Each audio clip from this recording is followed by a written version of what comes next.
All right, so you guys wanted to hear more about Elon Musk's little trip to the White House, right? Trip? Yeah, well, trip visit, whatever you want to call it. Yeah. We did a deep dive into some articles, and things took an interesting turn, I got to say. Uh-oh. Oh, yeah, like, those articles about business meetings and photo ops? Well, this wasn't exactly that. Right. Elon decided to bring a plus one, you know, Oh, yeah. a very special guest, Okay. his 4-year-old son. Wow. And not just, like, for a quick hello in the hallway. Right. This was for the whole shebang, right in the Oval Office, during an official event. No kidding. Yeah, President Trump was actually signing an executive order with this little guy right there beside him. Well, that's interesting. It is, right? Yeah. So let me give everyone a little context here. Yeah. This executive order wasn't just like, rearranging the furniture in the West Wing. Yeah. This was about giving more power to the Department of Government Efficiency. That department. I'm familiar with them. So they already have a say in approving new projects and streamlining stuff across different agencies. This order basically throws them the keys to the kingdom. So basically, it's like supercharging them. Exactly. They get a bigger budget, faster approvals for all sorts of things, even changes to regulations, you name it. So this could have some pretty major ripple effects throughout the government. Oh, absolutely. But let's get back to Elon's son, Æ A-Xii. I mean, what do you even say to that?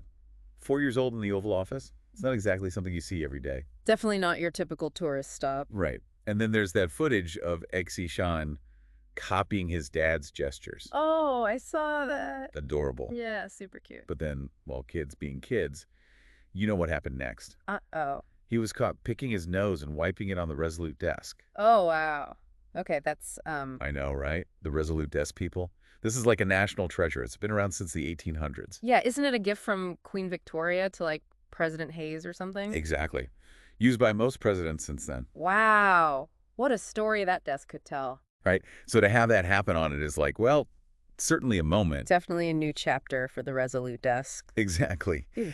And, the whole thing really got me thinking about, like, the whole formality of these events. Mm-hmm. Should they be so stuffy and serious? Mm-hmm. Or is there room for something a little more, relaxed and modern? Right. Well, I mean, you have to think about the optics of it all, like from a protocol standpoint, having a young child present at such a formal event is definitely unusual. Right. And then there's the potential for distraction. A 4-year-old attention span isn't exactly known for its longevity. Yeah, true. And Elon's no stranger to breaking the mold, right? With his companies, his tweets. Right. Now, apparently even his White House visits. Yeah, this definitely fits his pattern. Exactly. So, I mean, was this like a calculated move by Musk? Or was it just a case of, hey, got to bring the kid to work today? Maybe a bit of both. Yeah. It's interesting, though, because for his supporters, this just reinforces their image of him as this, like, bold innovator who doesn't play by the rules. That's true. But then for his critics, it could be seen as a lack of respect for the institution. Absolutely. It all depends on your perspective. Yeah. So what's your take on all of this? Was this just a harmless family moment, or are we seeing a shift in the way these things are done? I think it's probably a bit of everything, Like you said, a harmless family moment, but also maybe a sign of the times. We're seeing a lot of these traditional boundaries being blurred these days. Yeah, that's a great point. So what do you think? Is this something we should even be concerned about, or is it just Elon being Elon? I think it's worth paying attention to. These seemingly small moments can actually reflect bigger societal shifts. So whether you find it amusing or concerning, it definitely says something about how we view power, family, and public image in the 21st century. That's such a good point. It's not every day you see a kid picking his nose on a piece of presidential history. Yeah, for sure. So it leaves us with something to think about, right? Yeah. These little moments. Yeah. As lighthearted as they may seem, do you think they actually, like, chip away at the formality of these events?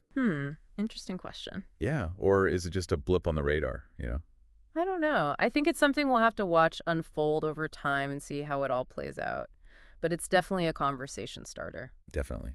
It makes you wonder what other norms we might see challenged in the future. Exactly.